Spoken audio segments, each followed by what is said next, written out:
Hi, this is Dr. Richard Ruling here to share with you on the Total Health Channel. We are covering today the decoding of the second seal in Revelation 6. It's when peace is taken from the earth by the red horse, where the rider has a great sword.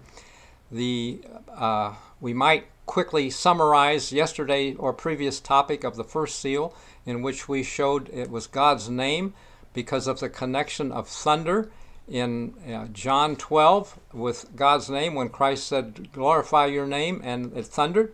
And then again in Revelation 14, 1 and 2, where the 144,000 have God's name, and there's thunder in the second verse.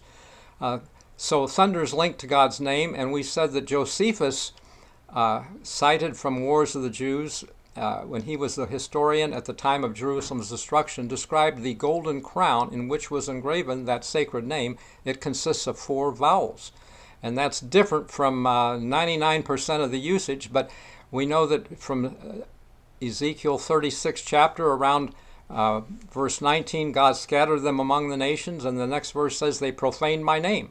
So just because lots of people pronounce it Yahweh, and the German letters YH, WH, or VH suggest a sound that might be like that, we have to look at Josephus, and historically the Oxford University's textbook of classical Hebrew agrees with Josephus that the yod, the hey, and the wah anciently were long vowels. And the yod had the e sound, the hey had the ah sound. And that's how the countries in those areas, they wanted Judea, the ia ending. Hebrew is a phonetic language. God says in Zephaniah 3:9, I will turn them to a pure tongue, that they may all call upon the name of the Lord. And the phonetic language, so that we can have a pure tongue, is ia for God. That's the short form. And so that Samaria, Syria, those endings, and people too, those prophets, Zechariah, Zephaniah, if he gives the international E sound to the I, the letter I internationally sounds like E, as in Spanish with Maria and Julia, the IA ending. So that's a quick introduction, and go to the website for more, but we're looking now at the second seal and taking peace from the earth when the covenant is made. That's what happened in Exodus 34, verse 10 and 11, when God said, behold, I make a covenant with you, and it's a terrible thing I'm going to do with you. I'm going to drive out the Canaanite. Well, again, peace is going to be taken from the earth when we make the covenant. Covenants are made are linked to the number 7. When God made a covenant with Israel, he gave them 7 holy days. When Abraham made a covenant with Abimelech, he gave him 7 ewe lambs. The proactive person in the covenant that's seeking the covenant has the burden of giving 7 of something. And since Christ tells us to have our lamps burning, it looks back in Genesis 15, verse 17, when God, as a burning lamp, went between the pieces of the sacrifice in initiating the covenant with Abraham. And 7 times he told him, I'm going to give you this land. Well, we have to initiate the covenant because Christ said to have our lamps burning, and the 7s that we give him are the 7 topics that we're considering for the 7 days of unleavened bread, which is also the 7 days of a marriage. In Genesis 29, verse 27, Laban told Jacob to fulfill his week. The wedding is a week. In this case, it's a prenuptial agreement. We aren't really married yet, but we are making a covenant and make a solemn declaration that we will do these things.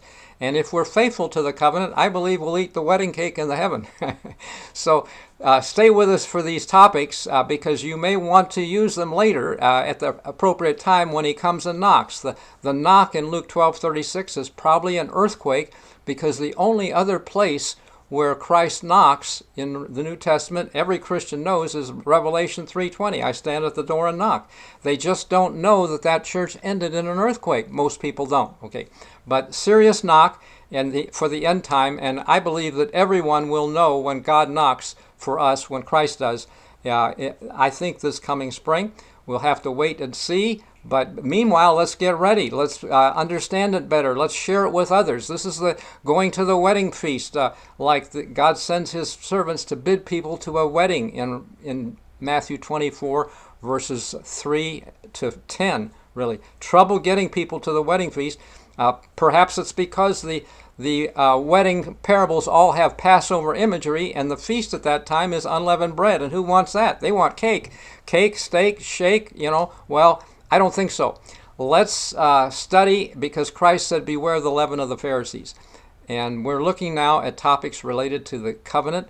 In this case, the covenant itself is an agreement.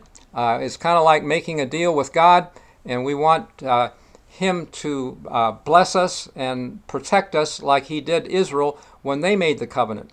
And I believe that'll happen. Specifically, and as an introduction to more information, I want to share with you how it is actually going to happen. I think the sign that Christ gave when He came out of the temple the last time in Matthew 24 was the destruction of the temple.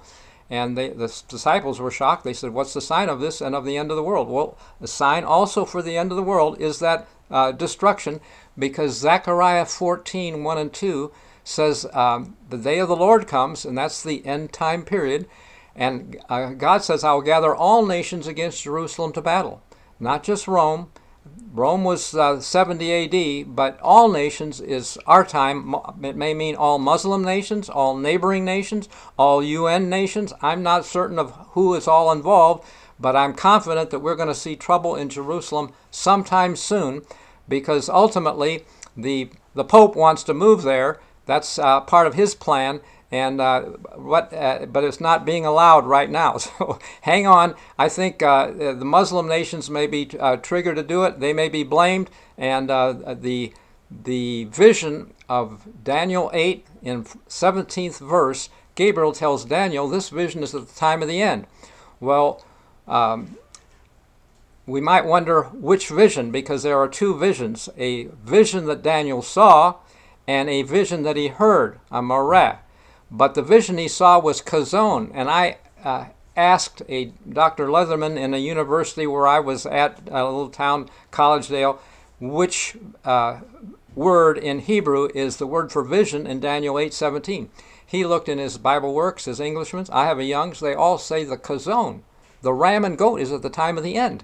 And we think, oh, that was Alexander the Great. But I think God gave that just so we would know He knows what He's talking about, and it's affirmation and a support for faith that in the time of the end it'll happen just like it says.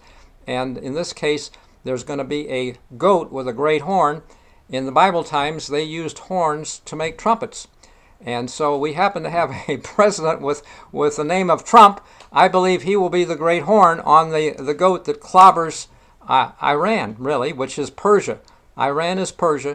And that vision there is half fulfilled already. We should really not be troubled by could it happen, because Iraq was where the Medes were. So we're in the middle of prophecy. We should have strong faith. It's just a matter of timing at God's appointed time. But I believe those appointed times, based on events that have happened 3 years ago, nearly 3.5, we'll focus those 3.5 years this spring, because there are 7 texts in the Bible that give a 3.5 year period, starting in Daniel 7:25, Daniel 12, and then in Revelation 11, verse 3 is 1,260 days, Revelation 13, verse 5, 42 months. Put those all together, and the fact that there are 7 years to end, God is going to give His side power for 1,260 days, it says in Revelation 11, 3 to 6. They have the power to shut the heavens, turn water to blood, and when they finish their testimony, verse 7, the beast ascends to make war. And I believe that beast will be the New World Order beast, and the Pope will have power riding that beast. In Revelation 17, verse 3, we see a harlot riding a beast of New World Order. And that he will have power, I believe, for equal time, both sides, and then it will be all over. But for the time being, we look forward to more information on how we can make a covenant. It's important because so far in history, there have only been a few people, maybe like Daniel, like Joseph, like Christ, who have lived victoriously and without sins recorded against them. But in the end, Satan's claim is that God is not fair. He's made rules and laws that can't be kept. And he would even make us think that Christ was different somehow. He could do it, but we can't. Well, in the end time, God is going to shut Satan's mouth with 144,000 who have no guile in their mouth, it says in Revelation 14, and who will not sin. Like Daniel, they will not try to spare their lives. They were willing to die, as Daniel and the 3 Hebrews were. They said, you can throw us into the fiery furnace, but we're not going to bow. And I think that we need that kind of faith. And the good news is that in the New Covenant promise, which has an end-time context, it's end time because the last verse of Jeremiah 30 says, in the latter day you'll consider it. First verse of Jeremiah 31 is at the same time. So latter day, same time, and that's the New Covenant chapter. We are the ones living in the latter day, and we can have the law written in our hearts. And that's wonderful because, that implies that we will want to do. Whatever's in your heart is what you want to do.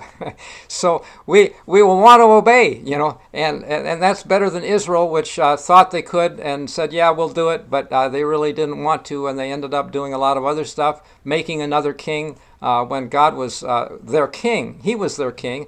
They were his kingdom, but they wanted to be like the other nations. Sadly, every denomination in this country has been like others. I'm coming from a Seventh-day Adventist background in which the prophet Ellen White saw that they should not do pharmacology, and yet they wanted to be like accredited, and now their schools are accredited, but they're like every other school and not good. Now when education is in a mess and medical care is in a mess, Seventh-day Adventists have nothing to say, when in reality, my father, who was a doctor, told me when I was about 10 years old that 85% of his people would get well no matter what he did.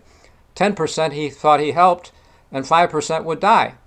Well, if we applied that to the natural remedies that Ellen White said and did not use drugs, 95% of people would be getting well without having to go back to their doctor for prescriptions and bondage month after month. We would have a superior system of healthcare, true healthcare, rather than prescription drugs that are now a leading cause of illness and death.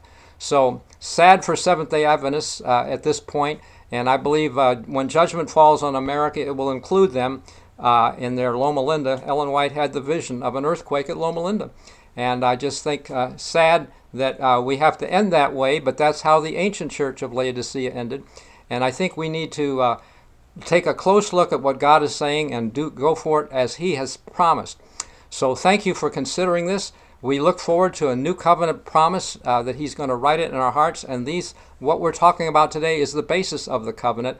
It's not a new deal. It's a renewed deal in which we will have to follow the same commandments, but he'll write it in our hearts.